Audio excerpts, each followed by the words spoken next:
히브리서 11장 5절로 6절의 말씀을 읽어드리겠습니다.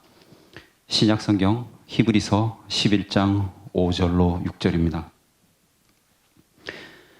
믿음으로 에녹은 죽지 않고 하늘로 옮겨갔기 때문에 아무도 그를 볼 수 없었습니다. 하나님께서 그를 데려가신 것입니다. 그는 옮겨가기 전부터 하나님을 기쁘시게 하는 사람으로 인정을 받았습니다. 믿음이 없이는 하나님을 기쁘시게 할 수 없습니다. 하나님에게 나아가는 사람은 그분이 계시는 것과 또 그분을 진정으로 찾는 사람들에게 상을 주신다는 것을 반드시 믿어야 합니다. 제가 목회 초년생일 때는 화금토 일주일에 3번씩 설교하는 게 너무 힘들었습니다. 지금도 그렇지만 그때도 가장 큰 스트레스 중에 하나였던 것 같습니다.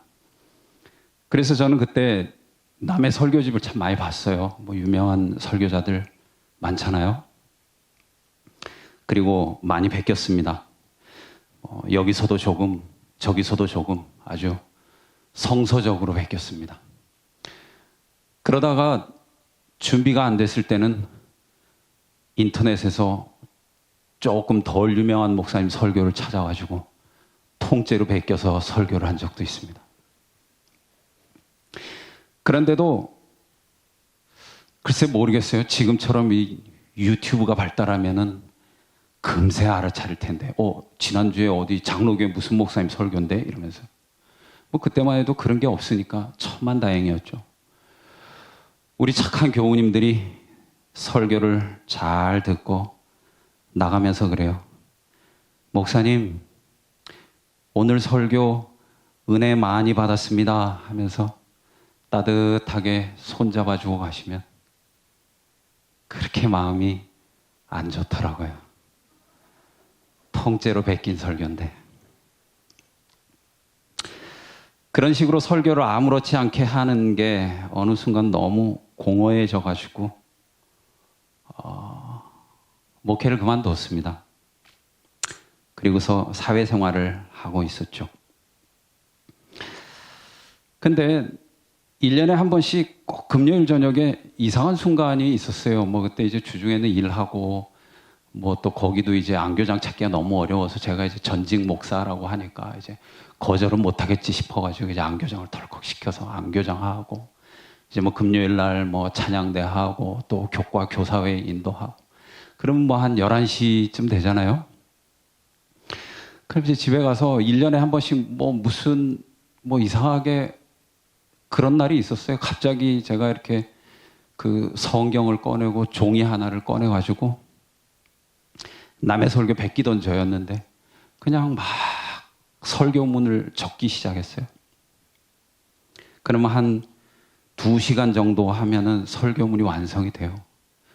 한 새벽 1시쯤에 잘 자고 있는 그 아무 죄 없는 제 아내를 막 깨워가지고 여보 일어나봐. 내가 설교를 썼단 말이야. 여보 왜 그래 지금 몇 시야? 여기 좀 앉아봐. 나 지금 설교를 해야 돼. 새벽 1시에 막 미친 사람처럼 설교를 하는 거예요. 집사람 혼자 앉혀놓고. 이사간 사람하고 같이 살면은 좀 고생이 많죠. 결혼이라는 게.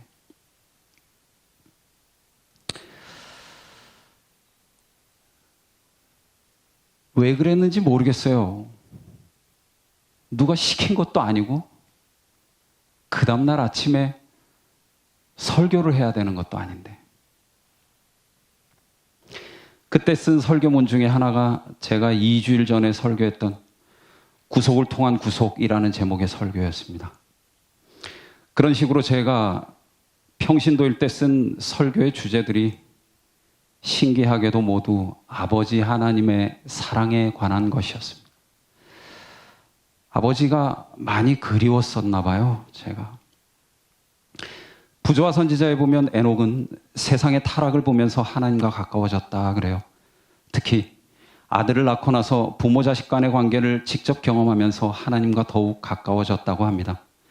에녹은 하나님을 사랑하고 만날수록 더 친밀한 교제 가운데로 이끌려 들어가고 하늘아버지 안에서 편히 쉴 수 있는 신뢰가 있는 관계였다고 합니다.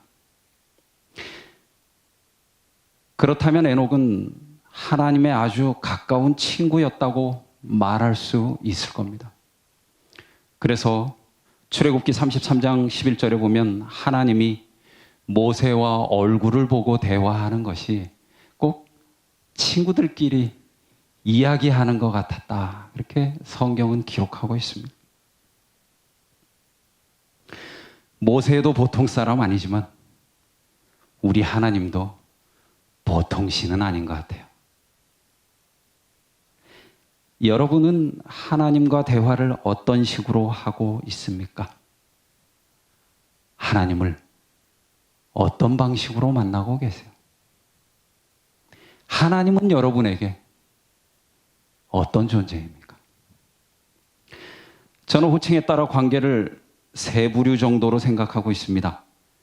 사회적 호칭을 쓰는 관계, 교회 호칭을 쓰는 관계, 친구 관계, 이렇게요. 회장, 부장, 교수, 처장, 사모, 뭐 이런 호칭들은 저한테 일단 제일 거리감이 있는 관계죠. 그나마 좀 친근한 게 교회 호칭인 것 같아요. 교회에서 나고 자라서 그런가 봐요. 그 다음에 저와 제일 가까운 관계는 제가 친구라고 부르는 사람들입니다. 솔직하게 말씀드리자면 저는 아직도 대학교에 잘 적응을 하지 못하고 있습니다. 호칭 때문에 그래요. 여기가 분명히 직장이 아니고 교회인데 여러분들이 서로를 부르는 호칭이 교회 호칭이 아니고 주로 사회 호칭을 많이 쓰시더라고요.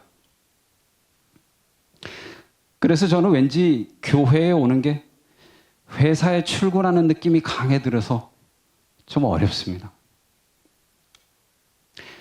저도 여러분을 최대한 교회 호칭으로 부르려고 노력 중이지만 뭐 그것도 쉽지는 않더라고요. 그래서 제가 여러분들에게 교수님 혹은 사모님이라고 부르면 아, 이 사람이 지금 나를 목사와 신자의 관계로 생각하고 있는 게 아니고 직장 생활하고 있는 거구나 이렇게 생각하면은 한 90%는 맞을 것 같아요. 반면에 제가 제일 좋아하는 건 사적인 호칭입니다. 몇 주 전에 담임 목사님께서 저를 부르셨어요. 그리고 이렇게 물어보셨습니다. 백 목사, 서울 3년 나왔어? 그래서 네, 저 25회입니다, 목사님. 나 13회야. 이제 편하게 생각해. 그랬어요. 그래서 제가 혼자 있을 때 조용하게 한번 불러봤습니다. 은배 형. 뭐 그럴 일 별로 없으시겠지만 혹시 여러분들 가운데 우리 담임 목사님이 조금 거리감 느껴질 때가 있다 그렇게 생각이 되시면 저처럼 한번 해보시면 어떻겠어요? 대놓고 하긴 좀 그러니까 혼자 있을 때 은배 형 왠지 좋지 않아요? 담임 목사님의 친구. 저는 그러면 참 좋을 것 같아요. 우리 양요한 목사님 저한테 그랬어요. 목사님, 저는 위로 40년, 아래로 40년 다 친구예요. 와, 우리 양 목사님 진짜 멋있는 사람이구나 이렇게 생각했어요. 근데 우리 하나님 뭐 억살인지 조살인지 도대체 나이는 잘 모르겠지만 우리하고 자기 나이도 생각 못하고 친구하자고 하는 거예요. 그래서 하나님이 모세하고 그게 친구처럼 대화를 하신 거예요. 야, 잘 있었냐? 아침에 뭐 먹었냐? 어디 성수에 맛집 생겼다며?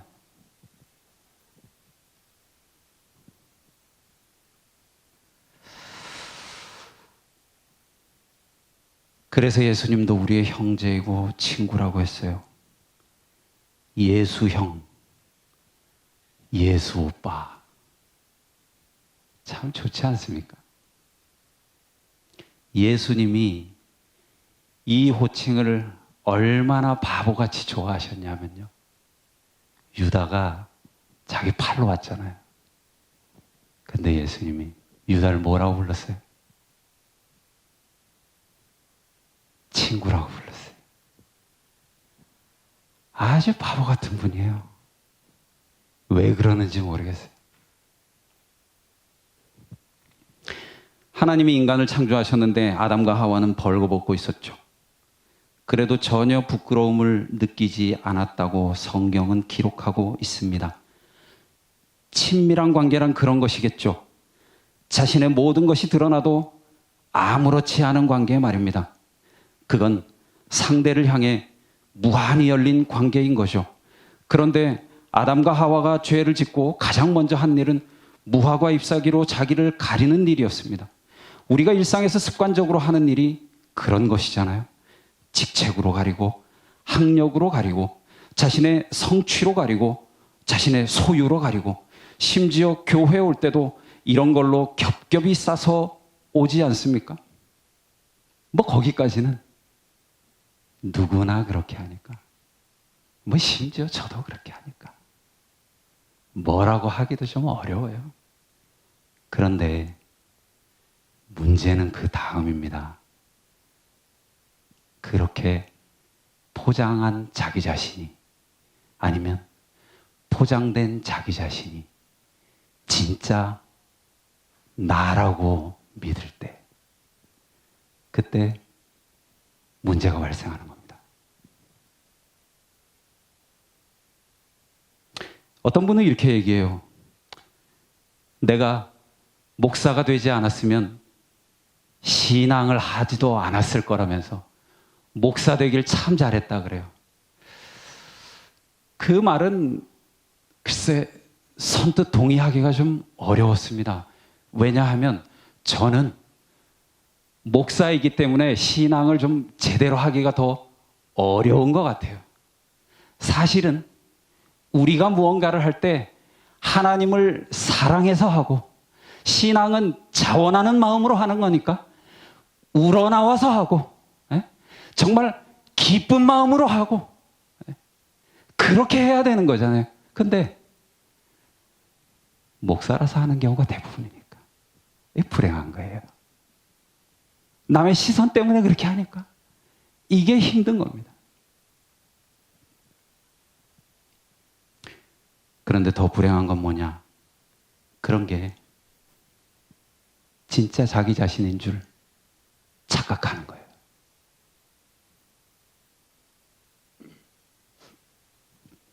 저는 이 시간에 임동학 시인이 쓴 연기 수업이란 시를 좀 읽어드리려고 합니다. 우린 누가 가르쳐주지 않아도 1인 다역을 잘도 소화해내는 우성유전자를 갖고 태어난 연극배우. 그래서 우린 별다른 연기 수업 없이도 평민이거나 미치광이, 거지나 사기꾼쯤이야. 일찍이 꿈꾸어 본 적이 없는 왕자나 공주, 부자이거나 독재자 역이 주어지더라도 척척 해내고야 말지. 아무렴 따분하고 짜증나는 진실보다 달콤하고 재미있는 거짓을 더 좋아하는 무대에서 스스로를 속이거나 속아주기도 하면서 점점 감정을 숨기거나 드러내는 데 익숙하지. 그렇듯 우린 단 하루라도 타인의 주목을 받지 않으면 살 수 없어 남다른 분장과 과장된 몸짓을 일삼는 어릿광대. 여전히 화려한 주인공을 꿈꾸지만 점점 밀려나 이유 없이 슬프고 고독한 한 조연에도 크게 개의치 않는 우리는 필시 박수갈채의 해피엔딩보다 냉혹한 죽음의 시선과 꺼져가는 비극의 조명뿐인 무대 위에서 우린 어제는 예수였다가 오늘은 유다로 변신하는데 아무런 거리낌이 없지. 날마다 새로운 대본을 받고 새로운 역할을 부여받지만 결국엔 틀림없이 하나의 배역, 하나의 무대였을 뿐인 생의 시간 속에서 상황극이나 막간극, 주연 배우나 단역 배우를 가리지 않는 우리 모두는 정작 헌옷 같은 배우의 가면을 벗어던지며 맨 얼굴을 보여줄 때 가장 실감난다는 것을 아는 연기자. 하지만 그걸 애써 모른 채 하는 우린 소리내어 울지만 눈은 웃고 있거나 반대로 얼굴은 웃지만 눈에 눈물이 나는 어색한 표정을 관객들에게 자주 들키곤 하는 어설픈 거짓의 연기자. 슬프게도 죽어서야 겨우 암전되는 끝없는 연습의 연극무대 배우이자 관객이자 연출가. 이렇게 사람은 타자를 끊임없이 의식하며 사는 존재이기 때문에 예수님이 진정한 신앙은 어디 가서 하라 그랬어요? 아쉽게도 여러분, 그건 교회가 아니에요. 여기 수많은 시선이 교차하는 곳이잖아요. 예수님은 진짜 신앙은 골방에서 하라 그랬어요. 바리새인들처럼 남들 다 보는 시장 어귀에서 기도하지 말고 기도할 땐 무조건 골방으로 들어가라. 그래야 비로소 진실한 기도가 나오는 거야. 왜냐하면 그때는 누구의 시선을 의식할 필요가 없잖아요. 심지어 내가 괜찮은 신앙인인 척 할 필요도 없죠. 남들 보기에는 뻔지르르한 목사지만 그곳에서 나는 철저한 무신론자처럼 느껴져도 상관없어요. 하나님은 제가 연기를 하거나 그렇지 않아도 내 영혼을 누구보다 잘 아시는 분이기 때문에 그렇습니다. 제가 고향이 경상북도 김천입니다. 거기서 나고 자랐고 초등학교 5학년 때까지 거기서 학교를 다녔어요. 초등학교 저학년 때의 일이었던 것 같아요. 아마 학기 초였던 것 같아요. 담임 선생님이 어느 날 갑자기 저한테 와가지고 이렇게 물어보셨어요. 네 이름이 뭐고? 근데 이 경상도 사람들 의하고 어를 구분을 잘 못하잖아요. 그래서 제가 이렇게 대답했죠. 백건철입니다. 그랬어요. 그랬더니 담임 선생님이 그래 백건철 그랬어요. 그래서 제가 그랬죠. 아닙니다 선생님. 저는 백건철입니다. 그랬어요. 그랬더니 선생님이 그래 백건철 그랬어요. 제가 너무 답답해가지고 공책에 제 이름을 썼어요. 백근철. 그랬더니 선생님이 보셨어요. 그리고 무릎을 탁 치면서 그래 백건철 그랬어요. 우리는 대화에서 경청이 가장 중요하다고 생각하죠. 그런데 그게 노력한다고 되는 건 아닌 것 같아요. 제대로 듣는 거 참 쉽지 않은 일입니다. 왜냐하면 인간은 자신의 경험을 토대로 상대의 언어를 이해하기 때문이에요. 그러니까 자기가 한 말이 똑같이 전해진다고 생각하는 건 아주 순진한 생각이죠. 내가 누구에게 말을 건다는 행위 자체가 오해를 각오하고 말해야 하는 겁니다. 이심전심이란 건 애초에 존재하지 않는 말인 거죠. 내 말이 온전히 이해받는다는 건 불가능한 겁니다. 그래서 김소연 시인은 이해란 가장 잘한 오해이고 오해란 가장 적나라한 이해라고 말했습니다. 그러면서 이렇게 말해요. 너는 나를 이해하는구나 라는 말은 내가 원하는 내 모습으로 나를 잘 오해해 준다는 뜻이며 너는 나를 오해하는구나 라는 말은 내가 보여주지 않고자 했던 내 속을 어떻게 그렇게 꿰뚫어 보았느냐라는 말이라 그랬어요. 인간은 누구나 자기 방식으로 이해할 수밖에 없기 때문에 오해가 필연적이라는 겁니다. 게다가 인간은 자기 마음에 없는 말을 더 많이 하죠. 나는 아니야. 이렇게 생각하실 분이 있을지도 모르겠어요. 그런데 우리 속담에는 신기하게 10길 물속은 알아도 한 길 사람 속은 모른다 그래요. 왜 그렇습니까? 그래서 진정한 대화를 하려면 많은 에너지가 필요하죠. 왜냐하면 그가 참으로 말하려는 바를 알아내기가 너무 어렵기 때문이에요. 그래서 저는 대화를 하면서 종종 생각에 잠깁니다. 아, 이 대화 따라가기가 너무 어렵구나. 이분은 도대체 무슨 이야기를 하고 싶은 걸까? 그래서 진정한 대화라는 것이 나이를 먹을수록, 경험이 많아질수록, 아는 게 많아질수록 어려워지는 것 같아요. 그런데요, 하나님과의 대화는 그럴 필요가 전혀 없다는 겁니다. 바리새인처럼 하는 건 인간끼리 할 때 그렇게 한 거예요. 그래서 바리새인의 종교는 철저하게 인간들의 종교였던 거죠. 거기에 신을 의식하는 행위는 하나도 없어요. 철저하게 남을 의식하는 것밖에 없는 겁니다. 그게 그 종교의 핵심이에요. 그런데 하나님은 다르죠. 상대를 향해서 무언가 포장을 할 필요가 없어요. 우리는 상대방과 대화할 때 자신의 정당성을 입증하기 위해, 자신을 괜찮은 사람처럼 보이기 하기 위해 노력을 얼마나 많이 기울입니까? 심지어 우리는 부부간에 대화할 때도 그렇게 대화할 때가 있잖아요. 그러나 오늘 내가 만나야 할 분은 자신을 과하게 포장해야 하는 거래처 사장도, 아니면 직장 상사도, 아니면 어떤 오해를 풀어야만 하는 이웃도 아닙니다. 자비로우신 하나님인 거죠. 그러므로 교우 여러분, 자비로우신 하나님께 여러분의 모든 억울함과 원통함을 내어놓으시기 바랍니다.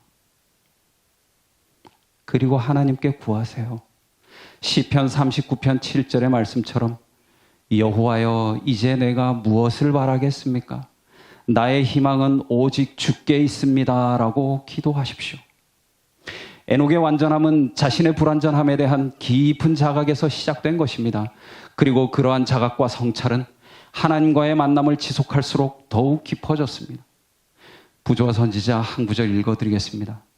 에녹은 확고부동하고도 고도로 세련된 마음의 소유자였으며 지식이 많은 사람이었다. 그는 하나님께 특별한 계시를 받는 영광을 얻었으나 하나님의 위대하심과 완전하심을 항상 느끼면서 하나님과 끊임없이 교제함으로 가장 겸손한 사람들 가운데 하나가 되었다.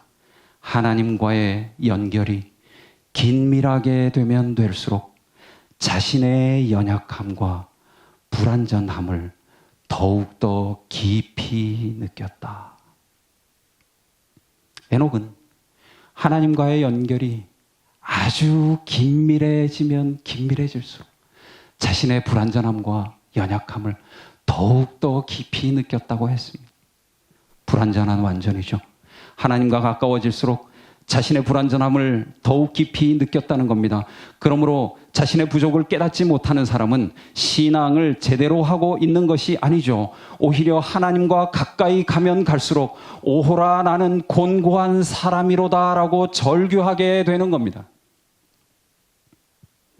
그래서 여러분, 신앙인은 좀 고독해질 필요가 있죠. 인간은 모두가 고독하고 외롭습니다. 그러나 그러한 고독을 면해보려고 사람들을 찾아다니다가 우리가 어떻게 되었습니까? 예수님만큼은 아니지만 친구에게서 받은 상처, 친구 집에서 얻은 상처가 한두 개씩은 다 있지 않아요? 그때 여러분은 어떻게 하시나요? 다른 대체물을 찾으세요? 제대로 된 신앙인이라면 그때 하나님을 의지하게 되는 겁니다. 에녹처럼 말입니다. 에녹은 자신의 사업이 커지고 분주해질수록 인간들과의 모든 교제 관계를 끊고 홀로 하나님을 만나는 시간을 가졌다고 합니다. 그는 하나님께서만 나누어 주실 수 있는 거룩한 지식에 줄이고 목말라 하면서 한동안 한적한 곳에서 보내곤 했다고 합니다. 이것이 바로 에녹의 신앙이 가진 힘이었죠. 에녹의 신앙이 가진 힘은 결코 부요함이나 사람들이 부여하는 권력에서 나오는 것이 아니었습니다.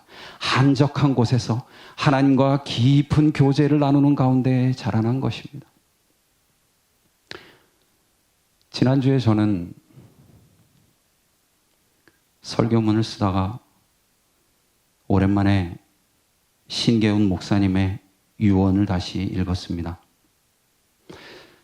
죽음을 눈앞에 두고서도 교회에 대한 눈물겨운 책임감이 느껴져서 저는 그 유언 가끔씩 읽어보곤 합니다. 근데 지난주에는 이 내용이 제 마음에 참 많이 와닿았어요. 읽어드리겠습니다.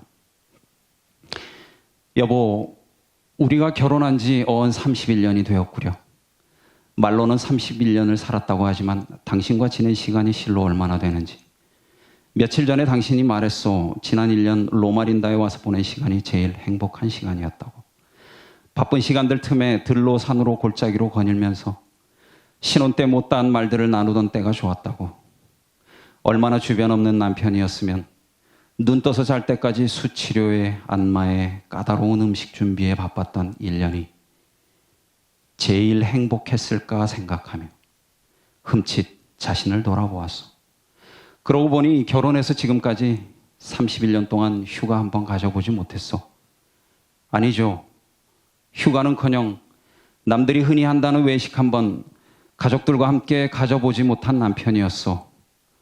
어제는 생명의 불꽃이 꺼져가는 것을 느끼면서 당신에게 내가 사랑스러운 남편이었소 하고 물었더니 당신이 장난기 섞인 모습으로 아니 사랑스럽진 않았지요. 그러나 자랑스러운 남편이었죠. 라고 대답하여 그것도 괜찮네 하고 대답했지만 그날 밤 나는 문득 잠에서 깨어 그 말을 씹어보았답니다. 그리고 속으로 외쳤어요. 나는 당신에게 자랑스러운 남편이 아니라 사랑스러운 남편이 됐어야 했어.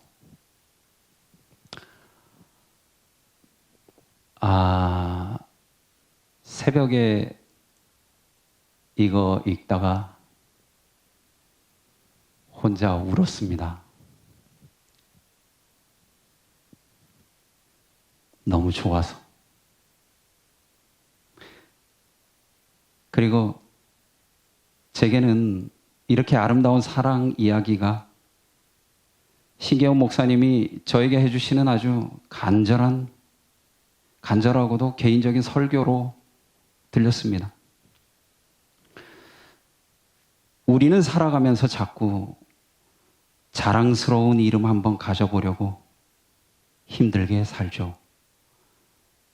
짐승은 가죽을 남기고 사람은 이름을 남긴다라고 자위를 해가면서 말이죠. 그래서 내가 꿈꾸던 어떤 사회적 지위를 획득하고 성공을 위해 뛰고 참 열심히도 살았어요. 여러분, 그동안 애 많이 쓰셨죠? 여러분들 살아오신 거 진심으로 존경하고 인정합니다. 그리고 현재 한국의 재림교회가 이 정도 성장하고 자랄 수 있었던 거 아마 여기에 앉아 계신 여러분들 한 분 한 분이 남 모르는 헌신과 눈물겨운 기도와 간절한 고민들 때문에 아마 저와 우리 후세대가 또 이렇게 좋은 곳에서 맘 놓고 신앙생활을 할 수 있는 거라고 생각해요.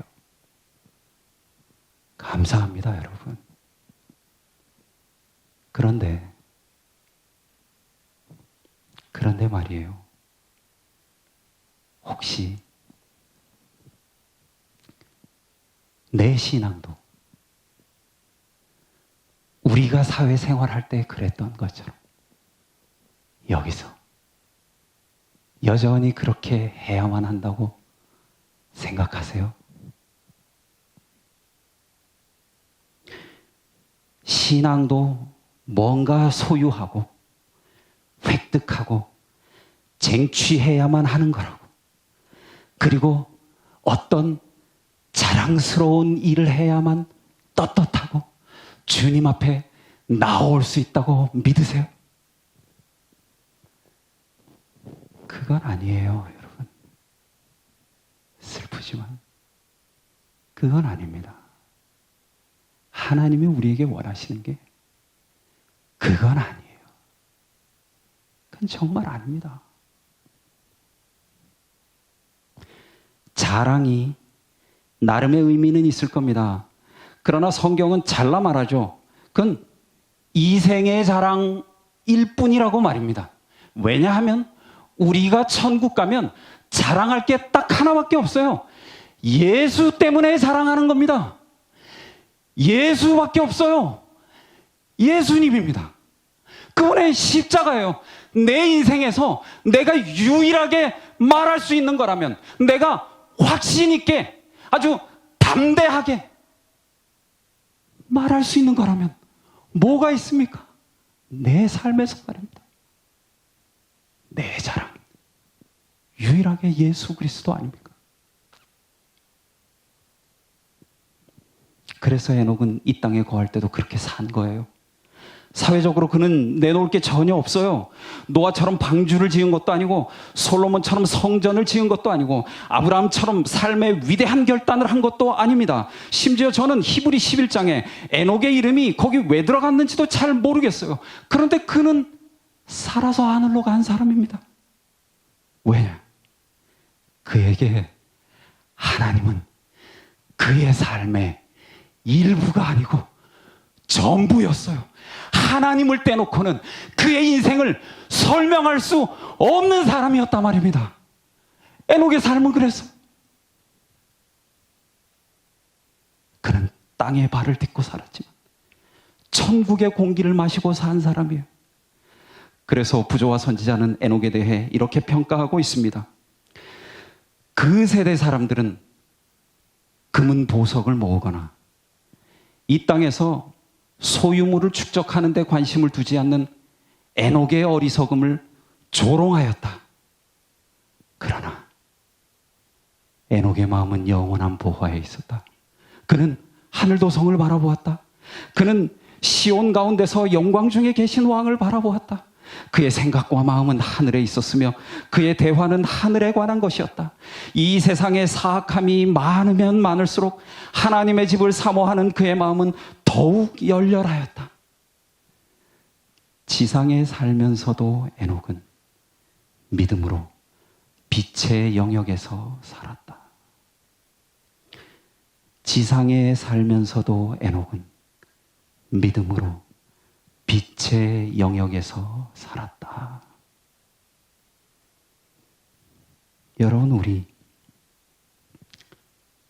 기왕에 신앙을 하고자 하는 거라면 우리도 에녹처럼 이렇게 신앙해야 하지 않을까요? 부질없는 것들을 다 끊어버리고 말입니다. 남의 시선이나 남들의 평가는 다 무시해버리고 말입니다. 오직 나와 하나님만이 아시는 그 신앙을, 여러분 오늘 안식일만이라도, 오늘 하루만이라도 에녹처럼 이렇게 살아보는 것은 어떻겠습니까? 하나님 아버지, 하나님께 예배할 수 있는 귀한 특권을 저희들에게 허락하신 것 감사합니다. 이 시간 저희들 주께 감사하는 마음으로 예물을 드렸습니다. 이 예물이 주님의 뜻대로 잘 사용될 수 있도록 도와주시고, 주께서 저희를 많이 축복하셨사오니 돌아오는 한 주간대도, 한 주간 동안도 하나님의 축복과 인도하심을 겸손히 간구할 수 있도록 도와주시고, 저희들이 삶 속에서 만나는 모든 우리의 이웃들에게 하나님의 축복을 나누어주는 삶을 살 수 있도록 도와주십시오. 우리가 에녹처럼 분주한 가운데서도 하나님과 동행할 수 있도록 도와주시고, 주께서는 언제나 우리에게 사랑과 자비를 베풀어 주시며 우리와 함께 동행하기를 기뻐하는 분이라는 사실을 기억하며 살아갈 수 있도록 도와주시기를 주 예수 그리스도 이름으로 기도드립니다. 아멘.